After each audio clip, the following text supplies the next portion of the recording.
Welcome to lecture 2 for the week, I guess lecture 4 in total. We're going to talk about a beautiful thing called branches, and you can think about it as a tree, but we're finally going to make programs that aren't just straight lines. And one thing that I just want to make sure that I'm clear on is I give a bunch of examples during lecture, but you don't have to memorize a single one of them. They are examples of computational thinking, and no more, okay? You're going to get plenty of practice in your labs. Everything that I do in class is to prepare you for those things, for your labs and your Xi labs. Every test in this class, especially during a pandemic, because I can't enforce anything, right? They're all open book anyway, okay? So I'm just trying to give you as many little examples to help you in your assignments as I can. All right, so we're going to get started and learn about branches. But before we do, I want to hit 2 topics. So I think that you should give a try to one of those terminal-based editors. Nano, I showed briefly. It's very easy, self-explanatory. At least you can get things working if you try that one. Feel free to use Visual Studio Code for the entirety of these labs in this class, but I think it would be good to practice at least on Nano or Vim, because in the future you might have to work entirely on a terminal. Okay, just making that clear. And if you want to learn Vim, be one of the cool kids, there's a command on your computer called Vim Tutor that you can run, and that will take you through a tutorial for how to use this Vim editor. Okay, so that's one thing. The other thing is, if you ever are wondering about how a particular terminal command works, like I've used plenty, you can type that command, and then before it, type man, and man stands for manual. So it shows you, hey, what in the world is this thing about? I want to look up this command in the little manual. So you can say like man make dir, because I've been using that quite a bit. What does it mean when you say make dir? And it will take you to all these cool little manual pages, and you can scroll with them with the arrows and things. You can type Q to get out of this, but it tells you exactly all the ways that you can use make dir. You scroll down, it has a bunch of little options. More than this, things like man G++. Like, how does G++ work? I'm typing space to move a page at a time. It's like, it's got so many options. Goodness. Maybe this isn't useful, but at least you'll see what you can do. So, yeah, give the manual a try. It's very useful. Yeah, I think that is where I want to start. Let us now talk about making decisions, because when we write programs, we'd like to think a little bit more than what we've been doing. So we would like some options, and I am not happy about all these grammatical errors that it thinks I have used. All right. So right now, this is what our programs look like. It's like, all right, I got line A, semicolon, line B, semicolon, line C, semicolon. And what's really happening is, okay, it's running A, B, and C like this. First A, once A is done, I'm going to run B. Once B is done, I'm going to run C. Cool, right? Whereas, wouldn't it be cooler if we could do something like this? Got it. Our first statement, and then we test, like, hey, is the number that the user typed even or something? And then, if it is, do one thing. If it's not, do another thing. Maybe like print even, something simple. Print even, print odd. Wouldn't that be awesome? And then maybe once we're done checking if it's even, we can come back and do some more straight line code. That doesn't need to depend on whether or not something was even or not. Right now, we currently don't have a way to do this. There's no way for us to what's called branch. Take one option, take one path, and not the other. Okay? So we can't really print even or odd to the user depending on the number that they type. We can kind of like fake it a little bit. We can print the number mod 2, and that gives back 0 or 1, but that's not the same as this. That's not even or odd. Okay? So, yeah, here's my cheating way of doing it. Technically, we can do something like this, but the second we want to do fancier things, this breaks down. Be like, all right, yes, int x, c in x, c out, x mod 2. That's essentially the same thing, isn't it? Not quite. So that is what I'd like to do. We would like to instead say something like, all right, if the user types in 3, we want to say odd, not 1. If the user types in 2, we want to say even, not 0.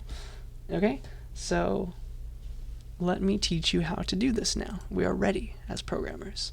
So we're going to use something called an if-else statement, and I will use Mean Girls as an example. So what's going to happen here is we're going to create what is known as a Boolean expression to represent the thing that we want. And I wish it would stop underlining it. There we go. And this Boolean expression is our little condition. It tells us, hey, I want to go left, or hey, I want to go right.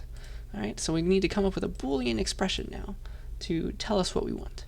All right, and an if-else statement lets us do the branching based on a Boolean expression. Okay, a Boolean expression is a piece of code that evaluates to either true or to false. These are two special values in C++, true or false. And so you give this, it tries it, it compares, it does whatever it needs to do to produce true or false, and then in between some braces you put, here's what I want the program to do when the Boolean expression is true. And then you say else, and then some more braces, and then you put all the lines that you want to execute when the Boolean expression happened to be false. Okay, so that's exactly what we want here. So true is really like yes, false is really no, and yeah, a Boolean expression is what you use to make like a test. So you can think of it like that. Every Boolean expression codifies a test that you're making. So we can test like, hey, is today Wednesday?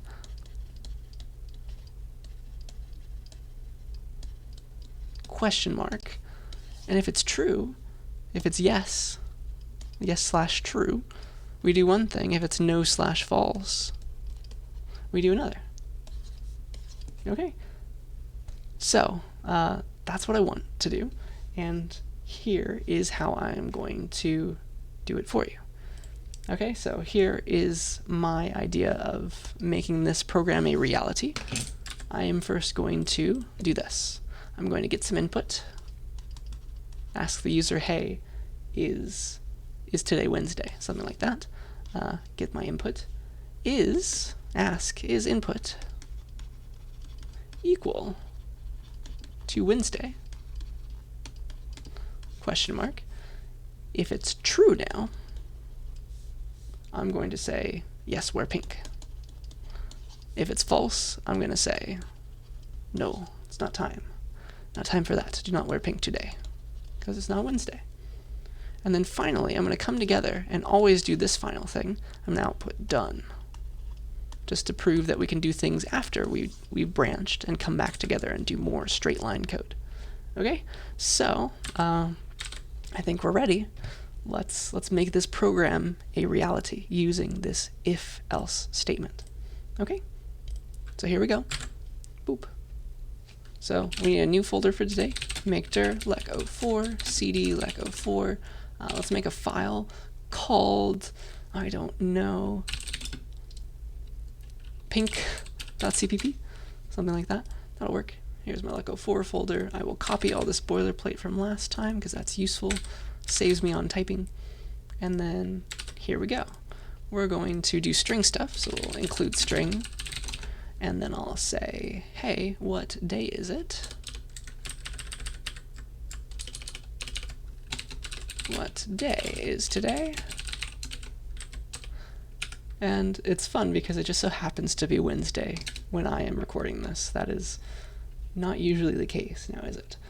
So string day, cin, get that day from the user. Now we have it sitting in a variable.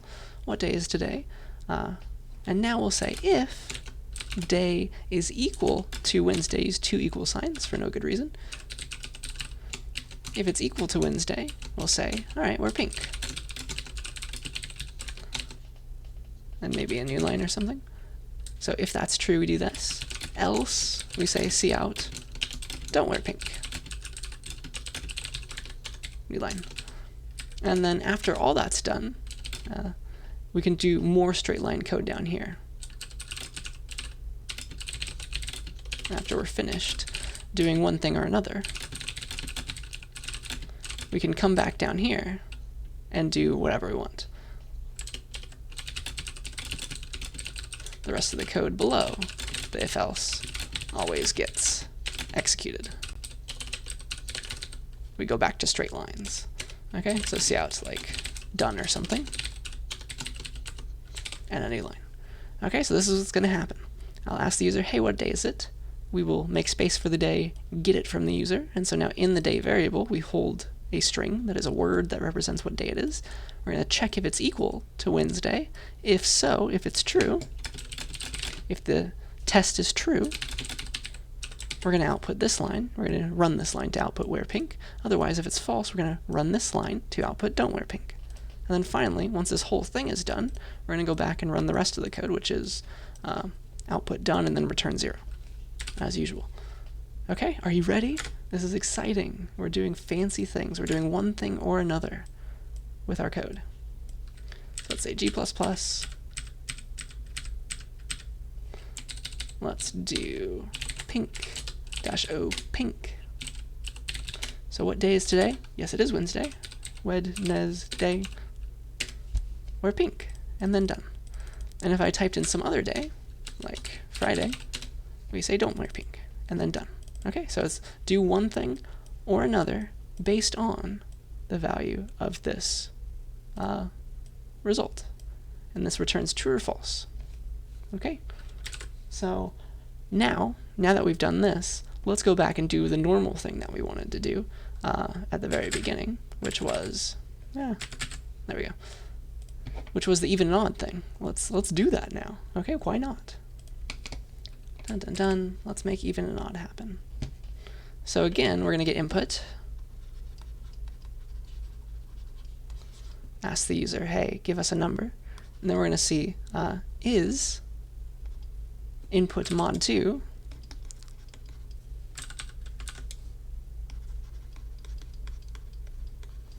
is that equal to, and you have to use 2 equal signs to check for equality. Hey, is that equal to? Well, we want to check if it's even or odd. So maybe we'll make it be true if it's even. Let's try that. Is it equal to 0? And if this is true, that means it's even. True, even, we'll print even or something. And if it's false, we'll print odd. Okay, so that is the name of the game. And we can make this happen now. We really can. So, what I would like to do is eventually put a lot more on this slide. So let's put this over here and get ready for more things. There we go. So let's code this up. This is going to be very similar, and then we're going to explain it some more. All right, so enter a number. We're going to get an int back. Then we'll say cin num, call it num. If the num mod 2 is 0, that's checking if it's even. In this case, we're going to see out even, exclamation point. Otherwise, we're going to see out odd, exclamation point. And then we don't need the done anymore, I don't think. Call it evenodd.cpp. So let me show you this working, and then we'll talk about it. Even odd, even odd. Enter a number, 42. Even, isn't that cool? We can do one thing or another. 41. Odd. Very, very nice. Oh, this feels nice. Okay, so here's what's happening under the hood. Let's comment it up some more. So in this case, if we get here and start executing this line, the number must have been even.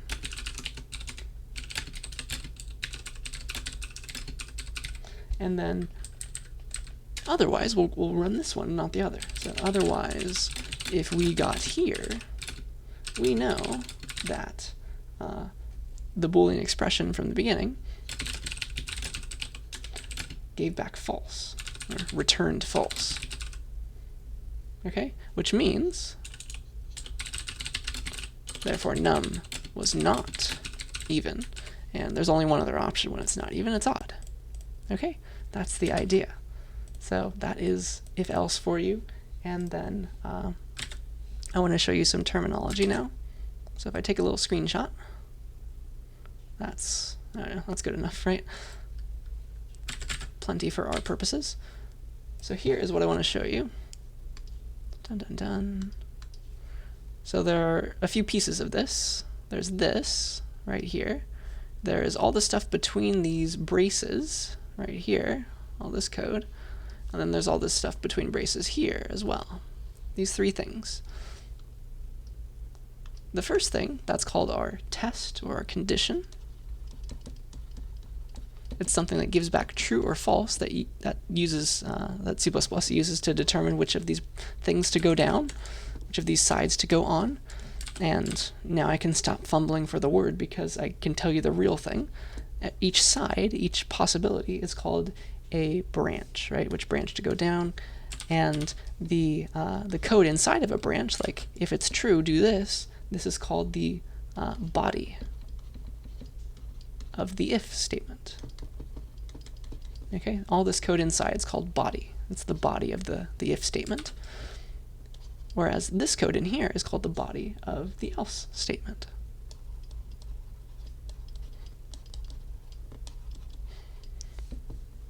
We like to use metaphors in computer science. So it's like, it gives it form. It is a human now. And this is the body of the else statement. There's something inside of it. It takes up mass. Okay?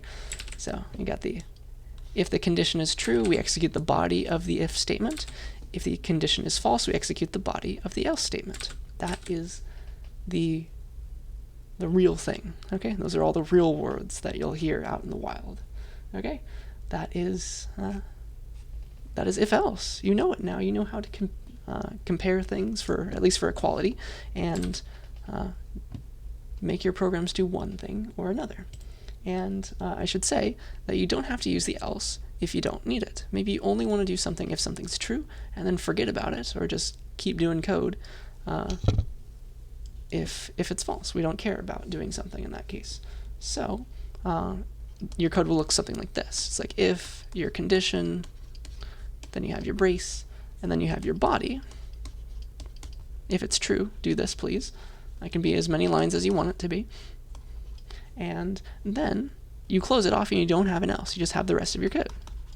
Normal stuff with semicolons. So what this does is it's only executed if the condition is true. Otherwise, it goes straight to rest. If cond is true, otherwise skips straight to rest.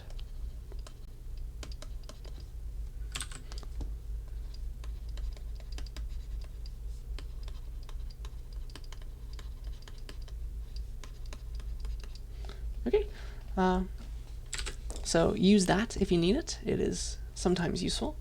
And then let's just keep on trucking along. So there are a number of things that you can use to give back true or false, to do these kinds of tests or comparisons, one of which, or a class of which, is called the relational operators. So there's quite a few. There's one that you know already, check for equality. Checks for equality. And let's explain the others. So this one checks for disequality. It's true if they're not equal. Okay, so like 2 not equal to 3, that is true, believe it or not. But 3 not equal to 3, that's false, because they are equal. They're not equal, if that makes any sense at all.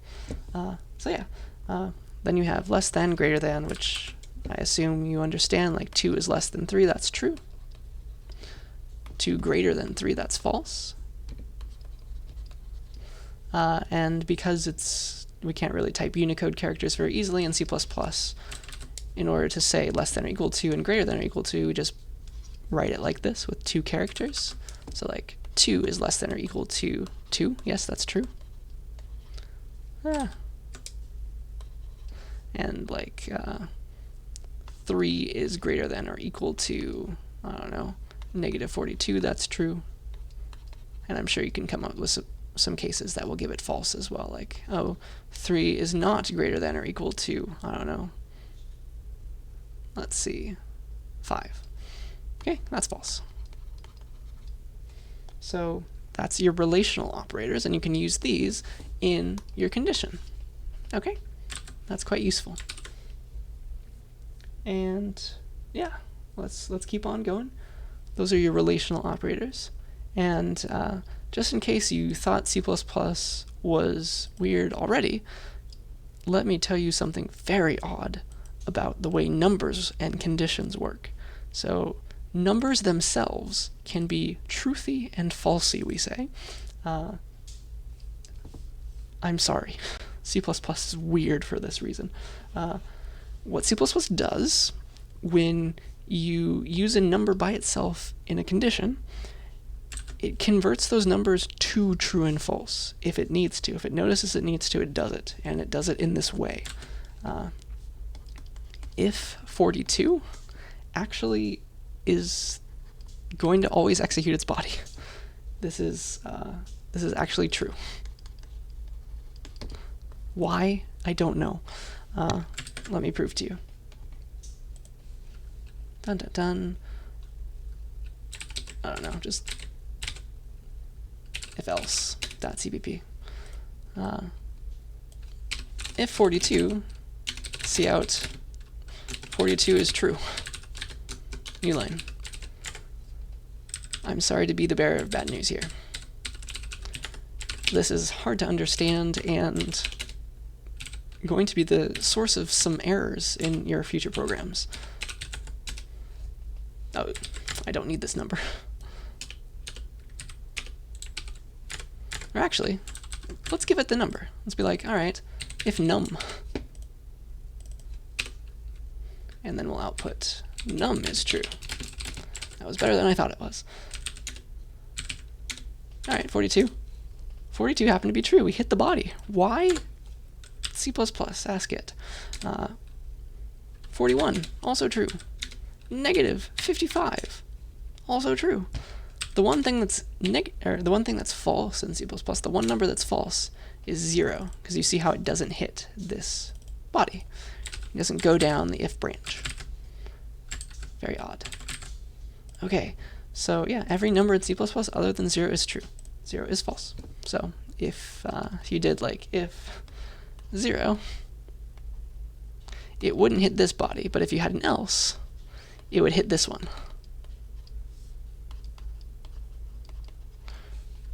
So maybe we can add like num is false. Cover all our bases.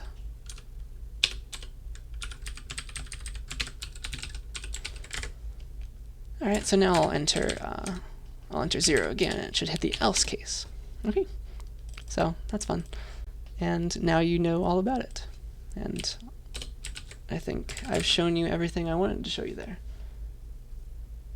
Okay, that is truthy and falsy numbers. And now all of this culminates in a very horrible example. Again, I'm sorry. So I want you to take a second to stop the video and think about, without coding it up, which of these two options happen. Like which line runs, which of these things get printed. And yeah, just give it a shot. There's a reason I am showing you this, because it's counterintuitive, so I think you can guess easily that it's not what you expect, but give it a shot anyway, and let me show you why. Alright, so I'm going to put this code down here, and I'll make it pretty. These are the wrong kind of quotes. Boop. Also need to replace those with normal looking quotes. These should be indented for prettiness, and here we go. Alright, so I'm going to set x to be 41, then I'm going to test, or supposedly I'm going to test, hey, if x is 42, print out it was 42, otherwise print out it was not 42. Okay, and this is apparently 41, right? It's going to hit this one, right? Right? Well, this is where our worst nightmares come true, because remember that all this stuff up here has nothing to do with this code down here. It's going to print it was 42. Why? Why C++? Why would you do this to me? You might be asking. And the answer is, there's an error here. Do you see the error? There's an error in this code. Look at the relational operators again, and look at this code. What's wrong? This comparison is not a comparison. It should be double equals to test for equality, but it's not. It's single equals, which is, in C++,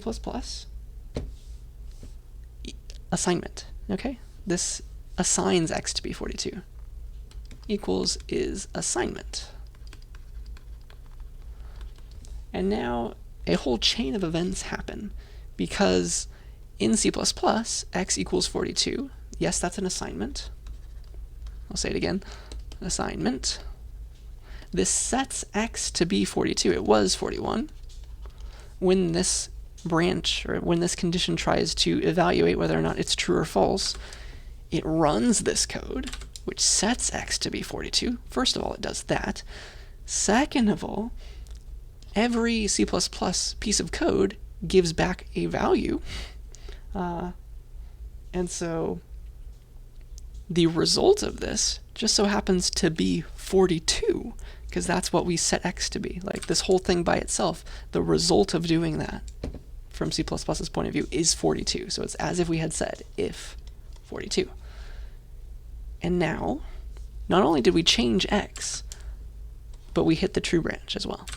So just remember, and you're going to run into this problem, it's going to happen, check your conditions. You're probably going to accidentally use single equality, which is assignment, when you should have been using double equality, which is a comparison.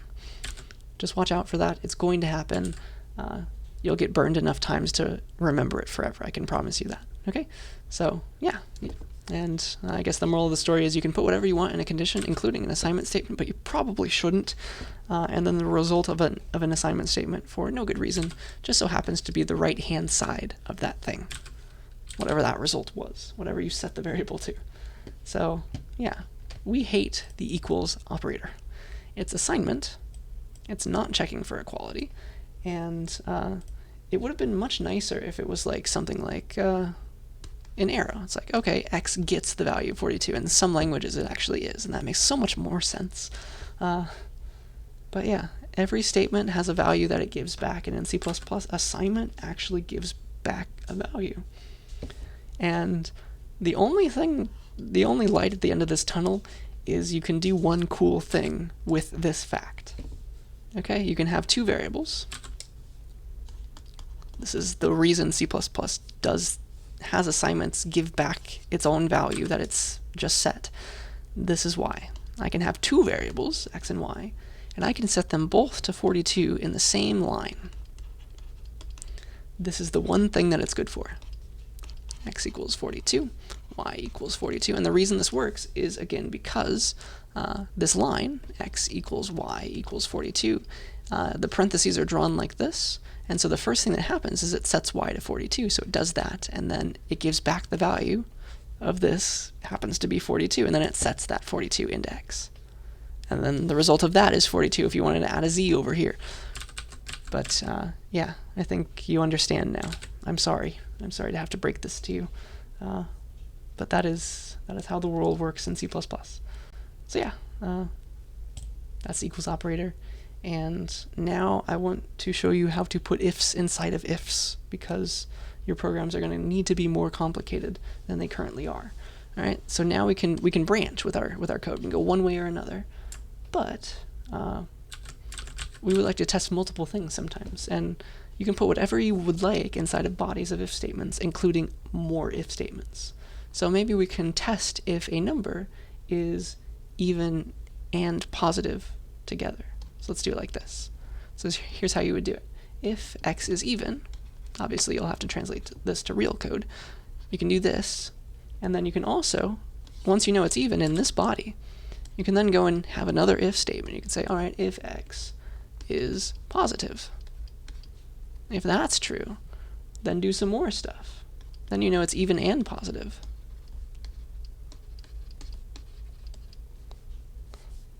Isn't that fun? Oops. And then you can have an else, and if you hit this case, you know that it's, well, it was even, but it's not positive. Okay, because you're inside the body of the even case, but not inside the inner positive case, so we know that it's even and negative. Okay. Or I guess it could also be 0, so even and negative / 0. That's the idea. Okay. And then done, done, done. So that closes this one and this if else. So if none of those are true, you can also be right here. You can have else cases if you'd like, but you don't need one. So if you go straight here and don't do anything else,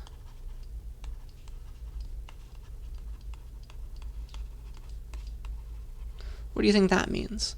Well, it skipped this whole thing because this first part was false. So it was odd. Okay, so it wasn't even, so it was odd. So this is what you can do. You can have conditions and then more conditions. Branch, branch, branch. And then, I guess, eventually come back to do more work down here. Okay, so you can put if statements inside of other if statements. So this is an inner if-else inside of the body of this one if statement, which is weird to think about, but it works and it happens. Okay, so that is ifs inside of ifs, and now I want to show you a pattern that you will probably see in your code. It's called Elsif, and it's a way to make things easier, because you might have if-elses inside of if-elses and things get ugly. There's a way to make it more pretty in C++ using this thing called Elsif. Okay, so when you would like to try alternatives, you'd like to do things like, okay, if today is Monday, if today is Monday, do one thing. Otherwise, if today is Tuesday,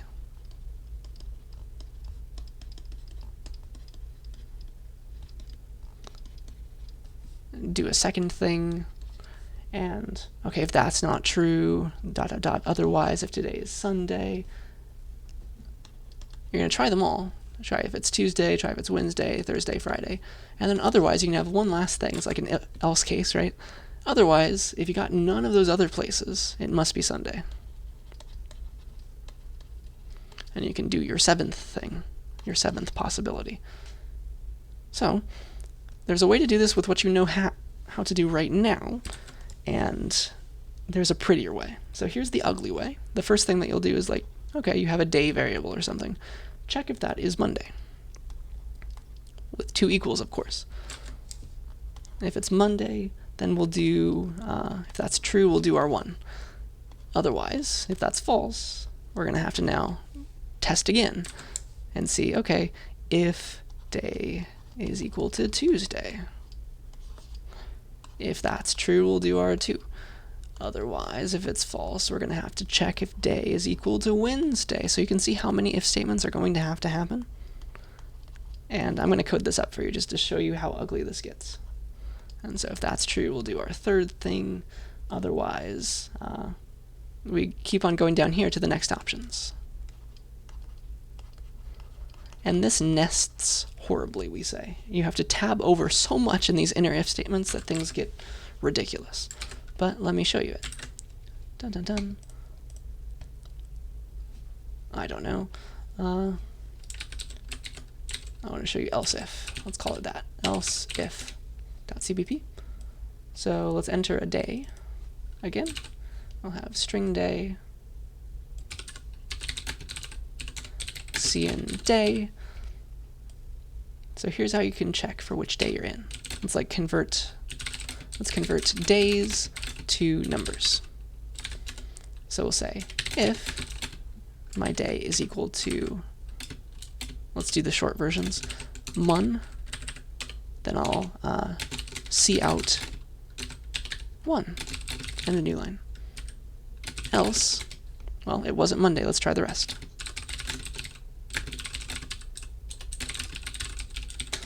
If day is equal to 2, cout 2 if that's true. Else wasn't Tuesday. Let's try the others. So then we have if day is equal to Wednesday. If that's true, cout 3. And for my sanity's sake, I'm only going to go up to Friday. Boop. Else, it wasn't that one. So, alright, if day is equal to Thursday, we'll cout 4. And I guess I need some new lines, but we'll get there in a second. Else, if day is equal to Friday, so fry, we'll cout 5. I'll finally remember my new lines. And let's just say else, it's the weekend. New line. So I want you to notice something. It's going to work. This is totally going to work. But at what cost? Okay, so we're getting a day from the user, and we're checking, okay, if it was Monday, we'll print out 1. Otherwise, we'll try the rest of these possible days. We'll try Tuesday first. If it wasn't Tuesday, we're going to try Wednesday. If it wasn't Wednesday, we're going to try Thursday. If it wasn't Thursday, we're going to try Friday. If it wasn't any of those, then finally we hit the weekend. And this is so ugly. Look at how far we had to tab over. We're at column 25. What's wrong with us? Okay, so that is something we don't like. Else if, and what have I done wrong? No, I forgot some things in the cout. Maybe in the cin. Which line? 29. Oh, yes. Silly me. Oops. Compile. Run. Okay, day. Let's enter Monday. 1. Tuesday. It goes all the way to this one. It tries this one, it's false. It tries this one, it's true.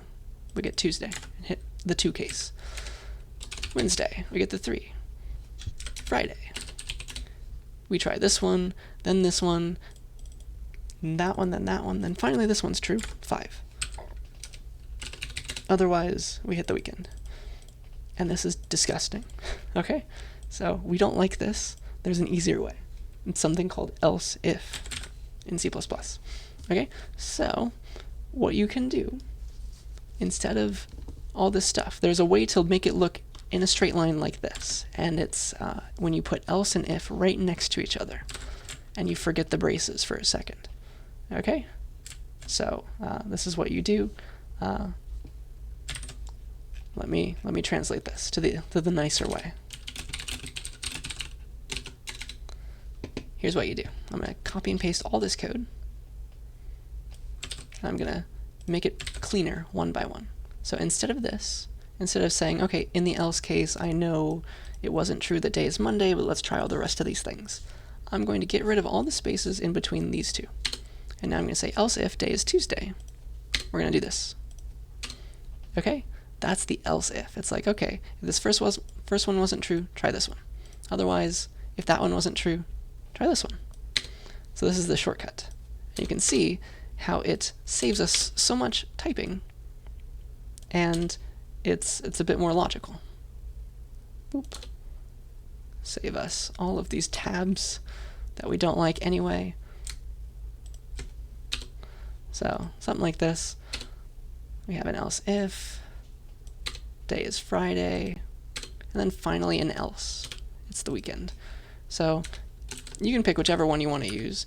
I think I have convinced you, hopefully, that this way is so much cleaner. What it does, it's like, okay, if day is Monday, here it is. Else if, otherwise, you can read else if as otherwise.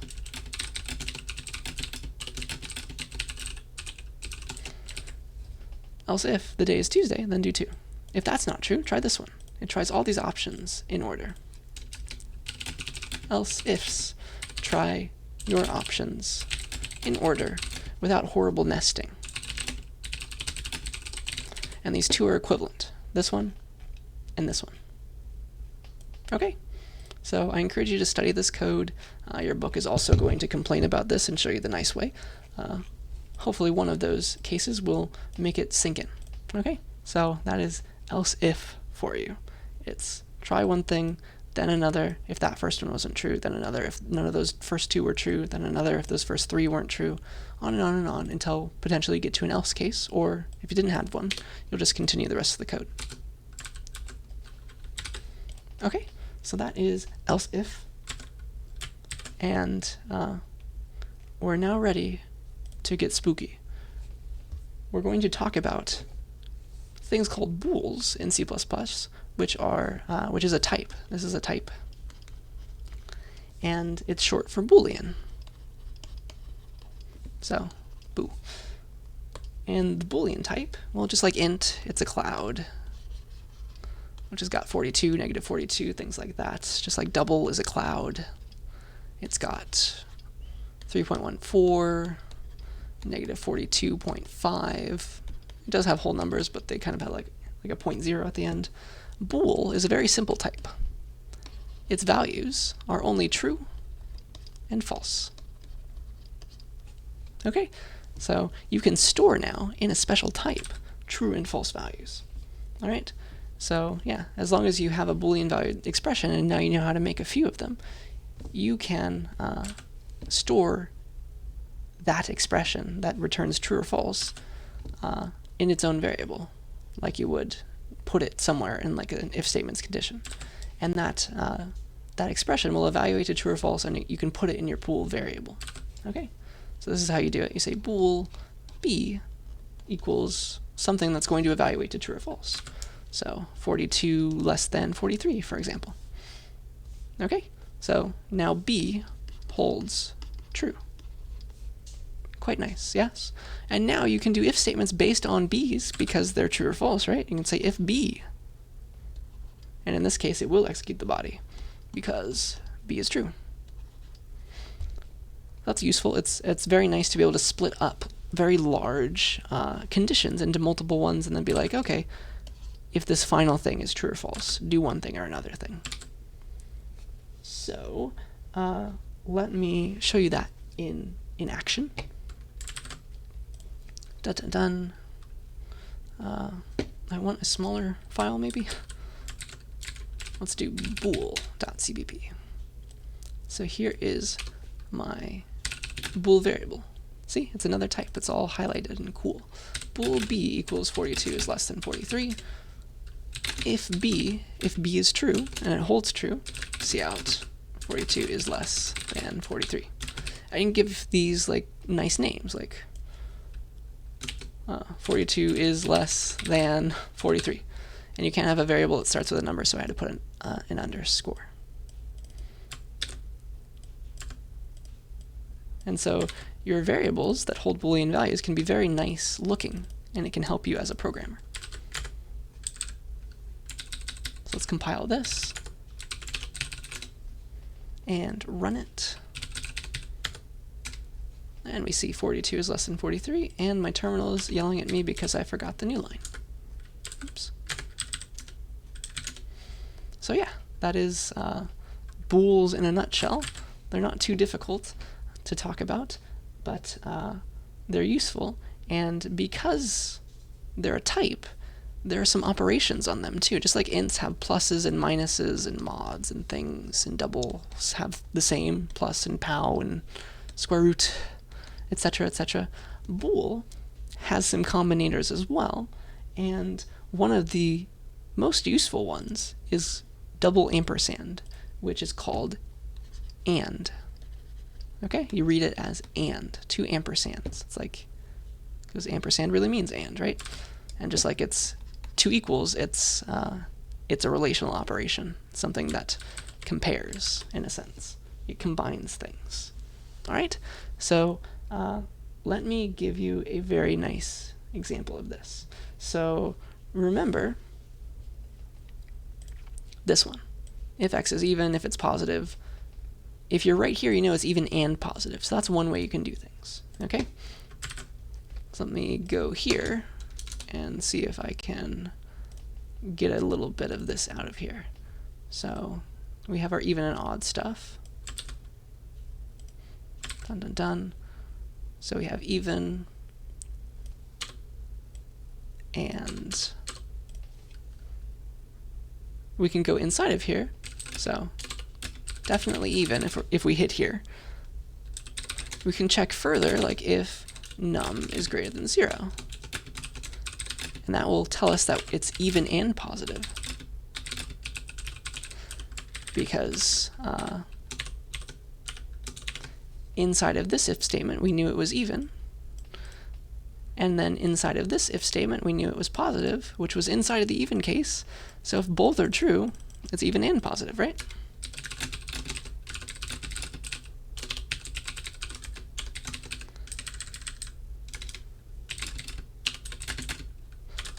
You can say 42.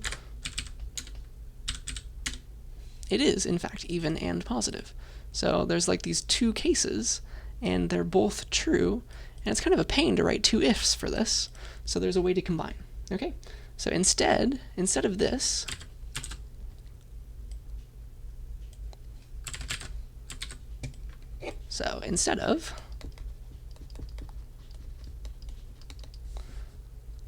comma, you can do this. So that's option 1. Oops, let's keep it there. And let's make just one if statement where we combine these conditions with the and. Okay? So read it as the number is even and the number is positive. And it's telling us the same fact. And we don't have to tab in as much, which is nice. We like that as a programmer. We don't like tabbing. Okay, so if I run this, it does the exact same thing. It's even and positive. Okay, so and combines Boolean values. And this is the solution. Okay, so you can combine conditions with and it's true when both are true. So the way that I'm going to show you this is to write what is known as a truth table. Okay, so and is true, or let's see, let me write this in a different way. Let's say b1 and b2 is true, or these are arbitrary Boolean expressions or variables that hold, they're bool variables that hold true and false. b1 and b2 is true when both b1 is true, let me write that better, cleaner, and b2 is true. It's false otherwise. And this might be a bit confusing in English, so let me spell it out to you in a table. So we call this a truth table. So first we say b1, or all the variables that we're trying to consider the values of.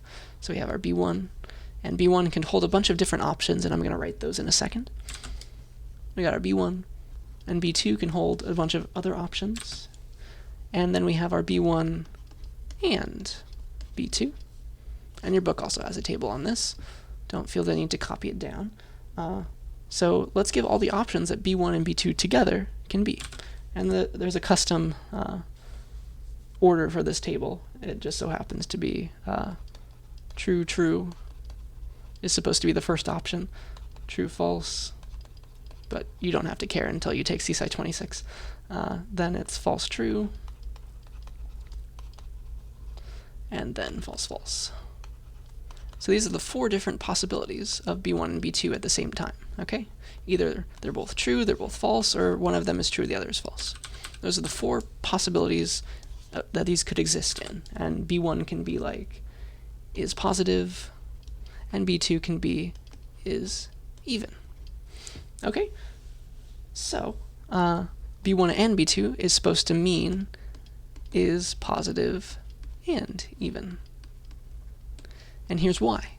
because B1 and B2 is only ever true when they're both true. Okay, it gives back true only when they're both true. In every other case, it gives back false. So, if it's not positive and it's not even, it's surely not positive and even. If it's not positive but it is even, well, it's still not positive and even. I hope the word makes sense. This is logic versus English, but and is not a whole lot different in English than it is in logic. Okay, so the ampersands give you back true when your two Boolean values on either side of it are true. Okay, so I think that that is exactly what I want to show you. And this magical table that I will write for more operations is called a truth table. This is Ann's truth table. Okay, and that's a bad T, sorry. And the last thing I want to do now is to just hit hard on the fact that we can have bool variables. So I'm going to make B1 and B2 for my example now, just for one last thing. So instead of num1, num mod 2 equals 0, I'm going to have bool is even. And that's going to be equal to the result of comparing, well, is num mod 2 equal to 0? Semicolon. And again, bool is positive. That's going to be equal to, well, is num greater than 0? Okay, I hope you see that. So now this is going to hold, well, if it's 42, it's going to hold true and true. And that I can say equivalently to this, equivalently to this, I can say is even and is pos. And it's still even and positive in this case. Okay, so let's have it print one last time for a third time, and then that's all I got. Hey, all right, so you have so many options when you're programming, it's hard to decide. But I think that this one's probably the cleanest of the three, but this is a good example of showing that Booleans are a thing. Boolean variables are a thing. So yeah, that is Booleans. We have learned a lot in this lecture. We've come very far. We have learned so far how to branch, how to go one way or another in C++ and do more things eventually later. So we know how to make decisions. Remember your logical operators. Those will come in so much use. They'll come in handy so much for you over the course of this semester. And yeah, watch out for equalities. And yeah, remember how to nest things properly. Okay, so with that, I will leave you for now, and I will see you in your lab. And we'll continue next time with combining conditions in new ways. All right, so I'll see you there in your lab.